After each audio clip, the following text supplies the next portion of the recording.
Elle m'a dit, quand je vous ai vu débarquer, j'avais misé avant sur les clients précédents, sur les diplômes, les expériences, mais vous, du coup, c'est votre créativité qui m'a retenue, et du coup, je vous ai pris. Et en fait, ça, c'est quelque chose que j'ai continué à mettre en avant tout du long après dans ma carrière, la créativité pour m'adapter.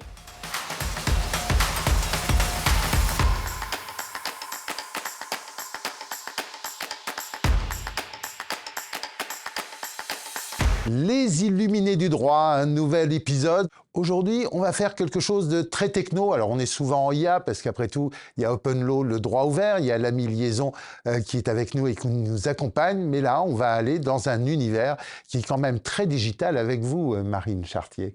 Bonjour. Bonjour. Bonjour. Très heureux de vous accueillir. Alors aujourd'hui, directrice juridique, secrétaire générale, pardon, d'Idatco. Directrice juridique Didacto, oui, oui.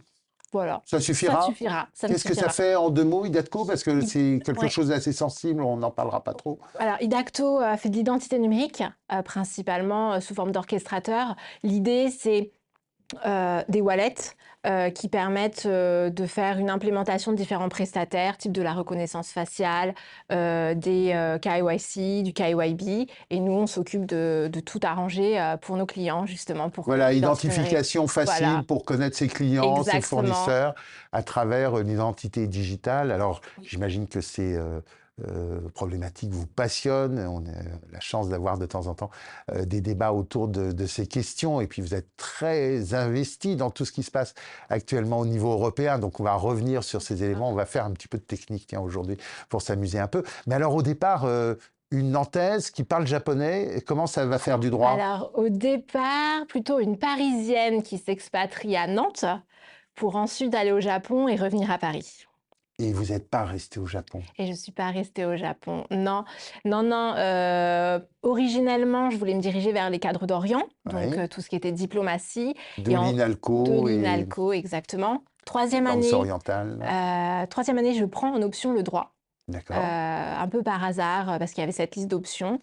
Et je découvre un peu tout ce qui est syllogisme juridique, les problématiques que ça pose, donc de manière interculturelle aussi. Et je me dis, OK, banco, j'y vais en master. Finalement, j'ai pas été prise en master puisqu'on devait refaire tout ce Oui, il qui fallait était refaire le droit, en fait, exactement, repartir, pas de deuxième année, passerelle, tout ça. pas Oui. de passerelle malgré des composantes en droit constitutionnel que j'avais étudiées. Et donc, du coup, je me retrouve à Nantes. Je prends une fac proche de la mer pour m'expatrier un petit peu. Et surtout, Nantes, en fait, avait de mémoire un jumelage, justement, avec une ville du Japon. Comme Paris 2, qui a une fois par an une place en licence pour un étudiant, Voilà. qui avait été négociée par le professeur Pierre Croc.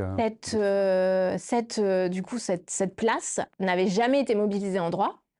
D'accord. Elle existait, mais personne n'était plus ou moins au courant. Et donc en L3, je me dis, bah, allez, je la fais bouger. Par là-bas. Et donc je pars là-bas en université pendant 1 an. J'enseigne le droit de la famille français au Japon. Voilà, parce que le droit japonais est un droit De civil law. de civil law. Exactement. Donc il y avait des similarités. On se retrouve en plus l'année où le PAX passe en France. Donc du coup, j'avais Dans des la culture sujets. japonaise devait être assez sensible. Voilà, mais du coup, des débats assez enflammés avec mes étudiants là-bas. Parce que c'est comme le système américain, en fait, où vous avez des petits effectifs, vous échangez Voilà, avec c'est eux. ça. Ce qu'on appelle un séminaire, c'est à peu près 5-6 personnes que je vais suivre sur le sujet qui m'est attribué et avec qui je vais passer mon année avec eux. Donc, j'étais leur professeur attitré. Étudiante en troisième année et prof de droit Voilà, au donc Japon, c'est génial. fallait bien payer le loyer là-bas. Ouais. Donc c'était l'objet de l'échange et je reviens, je passe mon grand oral à l'université de Nantes, parce qu'en fait, n'étant pas Erasmus, il n'y avait pas Ouais. d'équivalence et je me retrouve du coup à Assas, retour à Paris en master 1 et puis la Sorbonne.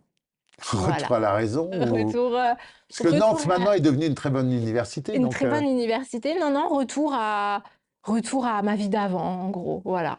ouais. Alors, on va se faire un petit coup. Oui. Paris 1, Paris 2, ça fait un peu truc de vétéran. Il y a une différence entre les deux? De ce que j'ai Donc la Sorbonne ressenti, et voilà, c'est Assas-Rampion. ça. Paris 2, le côté très professionnel, très professionnalisant avec mes chargés TD qui étaient issus du métier. et ce côté très pratique. Et la Sorbonne, j'étais plus sur un master recherche. Donc du coup, cette La espèce de liberté de la réflexion. Sorbonne. Ouais, on peut dire ça. Enfin, en tout cas, cette espèce d'aspiration de Saint-Germain-des-Prés, de tous les intellectuels qui sont passés par là. Pas le Luxembourg, côté Sénat, mais plutôt le côté Voilà, de l'autre côté. imagination. Exactement. Alors, après, vous démarrez à l'Institut national de la démographie. Je suis désolé, j'insiste un petit peu là-dessus parce que la démographie est un de mes dadas, on n'en parle jamais assez. Comment c'était d'aller faire de la data Alors, à l'Institut de la démographie? on est en 2016, le RGPD prend effet. Ah oui, Le RGPD prend du boulot pour effet, vous. du boulot, mais surtout, je me retrouve, après cette année de master, bon, littéralement, disons les mots, au chômage, Hmm. puisque j'étais étudiante, mais je n'avais pas de stage. Je payais mes études à côté avec un job étudiant. Pas essayer de passer le barreau ou C'était pas quelque ma chose? C'était pas Alors, j'ai votre jamais voulu passion? passer le barreau D'accord. parce qu'en fait, j'avais envie d'avoir ce côté peut-être un petit peu, business et un petit peu filou du droit. C'était ça qui me faisait un petit peu Et vibrer. vous cherchez pas ça chez un avocat? Alors, je veux pas me mettre les avocats à dos. Non, non, il y avait ce côté où je voulais être avec les commerciaux et essayer de négocier sur certains. Ça m'attirait. Il y a des avocats qui aiment bien les commerciaux. Il y a des avocats qui aiment bien les Il y a même des commerciaux. Je avocats l'ai commerciaux, découvert vous savez. après. Oui, effectivement, mais vous savez, c'est les préjugés quand on sort de l'université. Donc, j'ai jamais voulu passer le barreau. Peut-être que ça viendra. Je sais pas dans mes objectifs. Et je me retrouve à l'INED, donc chômage. Et je me dis, voilà, là, je suis à une période de ma vie où j'ai pas vu le public en cours. Ouais. J'ai fait un master droit privé. Qu'est-ce que c'est le public et qu'est-ce que ça va m'apporter, surtout en propriété intellectuelle? J'étais spécialisée en propriété Ouais, ouais, ouais. intellectuelle. Et en fait, voilà, il faut être honnête, hein, c'est la conjoncture. Les salaires côté public sont bas. Ouais. Ils ont du mal à attirer les jeunes. Je me suis dit, bon, bah, voilà, quitte à avoir 1 an, 2 ans en plus de galère, Hmm. autant y aller. Et ça a été, je pense, un des meilleurs moves que j'ai fait dans ma carrière parce que j'ai rencontré une responsable juridique qui m'a énormément formée, énormément très bien formée, qui était CIL et qui est devenue DPO. Donc, on a appris tout ce qui était RGPD ensemble. On était sur les données de santé, les données sensibles, les éditions. Oui, parce que la matière La matière était vivante, est en fait. extrêmement sensible. Extrêmement Donc, sensible, extrêmement vivante. Et puis surtout, cette espèce d'autonomie qu'elle m'a laissée avec la création d'un poste qui était juriste en propriété intellectuelle. Et en ouais, fait, il y qui avait n'existait pas avant, qui en fait. n'existait pas. Et je me souviendrai toute ma vie de ce qu'elle m'a dit à mon premier entretien avec elle. Donc pas l'entretien d'embauche, mais l'entretien après. Elle m'a dit, quand je vous ai vu débarquer, j'ai pas misé, j'avais misé avant sur les clients précédents, sur les diplômes, les expériences, mais vous, du coup, c'est votre créativité qui m'a retenue et du coup, je vous ai pris. Et en fait, ça, c'est quelque chose que j'ai continué à mettre en avant tout du long après dans ma carrière, la créativité pour m'adapter à justement ce que les gens me disaient, que ça soit le service commercial, le service tech, etc. C'est important pour Alors, moi. c'est à la fois votre créativité, la créativité dans le job, Exactement. Et des autres, ce qu'ils nous apportent au quotidien pour pouvoir penser le droit. et du coup, c'est pour ça que Hubble 22, Ouais, 22, début de l'IA. Alors non, c'est pas vrai, l'IA, ça faisait déjà un moment que c'était là, accélération, on mais va dire. accélération. On est sur de la computer vision, on n'est pas encore sur l'IA Hmm. générative qui a envahi le monde en 2022. Et pareil, un besoin d'avoir un responsable juridique pour signer des gros contrats, pour signer des cas d'usage qui sont de plus en plus importants, qui impliquent de la technologie. Et donc, du coup, paradoxalement, une demande du service commerce d'avoir un juriste à leur côté pour négocier les contrats. Mais non, Et il y a des commerçants mais qui aiment les c'est juristes. très bien, et il y a des juristes qui aiment J'ai les fait commerciaux. des séminaires, acheter mieux avec le droit. Ça fait un peu perché, mais ça marche. Non, mais c'était vraiment très intéressant. Je monte le service juridique, j'apprends énormément sur l'IA auprès de Hmm. mes collaborateurs, qui sont devenus mes amis depuis. Et il y a ouais, cette espèce de passion que je commence à développer sur un sujet qui est, comment dire, qui est en mouvement et Hmm. qui peut aller sur tous les domaines. existants, inimaginables, que ça soit pour préserver l'environnement, que ça soit pour explorer l'espace, que ça soit pour des affaires.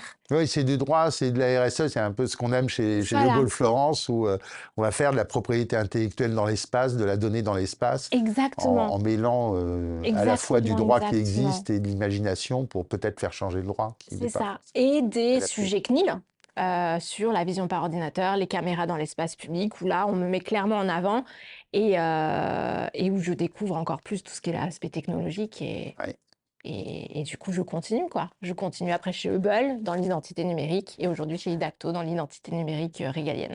Toujours le même fil conducteur, finalement, vous serez tech jusqu'à la fin de vos jours. Je ne peux pas l'affirmer. Tout ce que je sais, c'est que tant que je trouverai quelque chose qui me fera vibrer, j'irai vers cette direction. Il y a une chose, je crois, qui vous fait un peu vibrer, c'est l'enseignement. Vous avez un petit Alors peu essayé. oui, oui, j'ai un petit peu essayé, je continue. C'était un défi pour moi, ce besoin de transmettre. C'est-à-dire que j'ai vu des gens très pédagogues prendre le temps avec moi de m'expliquer les choses, qui sortaient pas forcément du milieu universitaire ou professoral. Et je me suis dit: «Pourquoi pas?» Et vu qu'il y avait le sujet IA qui arrivait de plus en plus sur la table, quand on m'a proposé du coup de faire le cours en droit de l'intelligence artificielle pour le Hmm. SMD, j'ai dit oui. Et effectivement, c'est hyper challengeant. Déjà, préparer des cours, c'est pas si simple que ça. Finalement. Et en fait, c'est surtout que je voulais le cours, et mes étudiants le savent, un débat, permanent. Ouais. Donc c'est-à-dire Comme ce que vous que aviez fait au Japon, finalement. comme ce que j'ai fait au Japon. Donc chaque cours, ils ont 30 minutes où ils doivent me challenger sur un sujet d'actualité en lien avec D'accord. l'IA, et on discute pour trouver une problématique juridique Ah oui, autour. donc freestyle qui vous oblige à être sur vos gardes dès le Exactement, début. exactement. Et cette méthode fonctionne. Et cette méthode, surtout bon, avec les problématiques qui apparaissent de plus en plus avec l'IA générative au sein des cours, et ben en fait, on se rend compte que ils s'en sortent très bien sans l'IA générative, et que ils sont même fiers à la fin de me dire: «Non mais en fait madame, votre cours était très bien et on aurait aimé avoir ça en licence». Et je leur ai toujours dit, je leur ai dit: «En licence, Ça vous a avez fait les règles, chier. les bases du droit. Maintenant, vous avez juste à les mettre en pratique». Oui, mais c'est peut-être ce côté débat que vous Peut-être qui faites. du coup les mettre en avant, c'est important aussi. Ils Ouais. m'apportent, je leur donne, c'est donnant-donnant, et c'est comme ça, dans la vie de manière quotidienne. Voilà, après, c'est plus risqué de le faire avec un amphi à 300 personnes, mais ça se C'est tente. sûr, c'est Ça se sûr, tente quand c'est même. sûr. Comment vous voyez un petit peu évoluer justement les choses sur l'IA il y a beaucoup de gens, alors notamment dans le domaine juridique, qui en parlent parce que ça change un petit peu la manière de faire. Vous avez dans les usages industriels une avancée, euh, notamment des opérationnels, qui est extrêmement forte, et du coup des juristes qui peuvent être un petit peu à la traîne par rapport à tout ça. Comment est-ce que vous voyez les choses évoluer? Alors, déjà, j'ai pas forcément d'aspect négatif ou d'aspect positif. Ce que j'espère, c'est que, on va réussir à s'imprégner de l'IA, mais de la bonne manière. C'est-à-dire qu'actuellement, on prend trop l'IA, alors je concentre peut-être trop sur l'IA L'IA gène, générative, oui, voilà. c'est ça. L'IA générative, je parlerai de l'IA, non générative après. Mais sur l'IA générative, hem, il y a trop de on n'est pas sur un moteur de recherche, on est sur un moteur de réponse, Mhm. et il est important que les gens, juristes compris, prennent cette dimension au sérieux. C'est-à-dire que j'ai recours à l'IA générative comme un outil, Oui. donc du coup, il faut qu'il y ait une appréhension, il faut qu'il y ait une notice, il faut que ça soit appréhendé, et non pas comme, la réponse que j'attends ou la réponse que je n'ai pas attendue et qu'on me donne. Ouais. Voilà, pour moi, l'enjeu est là. Oui, Et Gabriel de Papers disait en fait, il n'y a pas d'intelligence, il y a un petit peu exactement, de raisonnement, mais même pas, exactement. L'IA, ce sont pour des maths, moi, quoi. l'IA générative est assez paradoxale. Alors, je vais peut-être me mettre des gens à dos quand je vais dire ça, mais pour moi, vous saviez, avant l'IA générative, il y avait ces gens très cartésiens qui disaient, voilà, très référence aux maths, c'est comme ça. Vu que l'IA générative fait appel aux maths, Hmm. c'est comme si qu'on avait mis une espèce de numérologie Ouais. cartésienne face à des gens cartésiens qui, du coup, ne tireraient jamais les cartes en temps normal, mais le font quand même. Et du coup, accordent un crédit, justement, à cette réponse qui est donnée. Et pour l'IA au quotidien, les cas d'usage, il faut les développer. Il faut faire en sorte effectivement de former les gens. Alors, pas forcément former, mais éduquer, appréhender. C'est important que les gens comprennent pourquoi il y a de l'IA à tel ou tel endroit. On a entendu beaucoup de choses avec la loi JO, notamment sur la reconnaissance faciale, sur des sujets un peu anxiogènes pour la population. Et c'est normal, les réseaux sociaux Ça ne va pas tournent. s'arranger. Voilà, c'est humain d'avoir peur. Mais on a tous un devoir, en tout cas tous les gens qui se positionnent en tant que spécialistes de l'IA ou experts, ils ont un devoir de pédagogie sur le sujet. Et bah, au même titre qu'une voiture, plus on va l'utiliser, plus on va savoir l'appréhender et la conduire et on pourra faire des merveilleux voyages avec. Alors, l'identité numérique, pour reprendre un terme cher, une question chère à professeur Defin, mon co-directeur du DU Transformation Digitale du Droit et Legal Tech à SAS Université.